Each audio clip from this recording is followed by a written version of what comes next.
நல்ல சமையலா இருந்தாலும் அந்த சாப்பாடு எனக்கு பிடிக்காது அப்படின்னா உப்புமா. உப்மா. எல்லாருமே இந்த உப்மாவை போட்டு கொடுமை பண்ணிடுறாங்க உங்களுக்கு வீட்ல.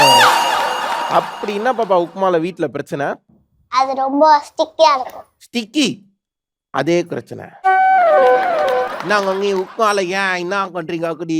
வீட்ல அதிகமா வாய் பேசுறா, அதனால போட்டுறது. ஓ! கேட்டியா? நீ வாய் பேசுறனால உப்மாவை போட்டு அப்படி நெல்லும் போதே வாய் உக்குன்னு ஒட்டிக்கணும். அடுத்த பேச்ச நீ பேசக்கூடாதுன்னு அங்கேயும் முடிவு கொண்டுக்கிறாங்க. யமதர்மன் கேள்விப்பட்டிருக்கேன். ஆனா இப்பதான் நேர்லயே பாக்குறேன். ஐயோ! உனக்கு வந்து ஒரு பெட்டி ஃபுல்லா காசு ஃபுல்லா யாருக்குமே தெரியாம சூட்கேஸ் ஃபுல்லா உனக்கு காசு கிடைக்குது.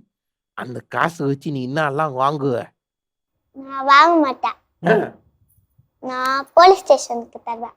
அப்படி சொல்றா. கைத்தட்டல் கொடுங்க குழந்தைக்கு. கைத்தட்டல் கொடுங்க. ஏன் பாப்பா அங்க எடுத்துட்டு போய் கொடுக்குற? அதுக்குள்ள ஏதாச்சும் வேற ஏதாச்சும் இருக்கும்ல. ஒருவேளை காசை வச்சு உள்ள திறக்கும் போது டைம் வாங்க வச்சிருவாங்களோ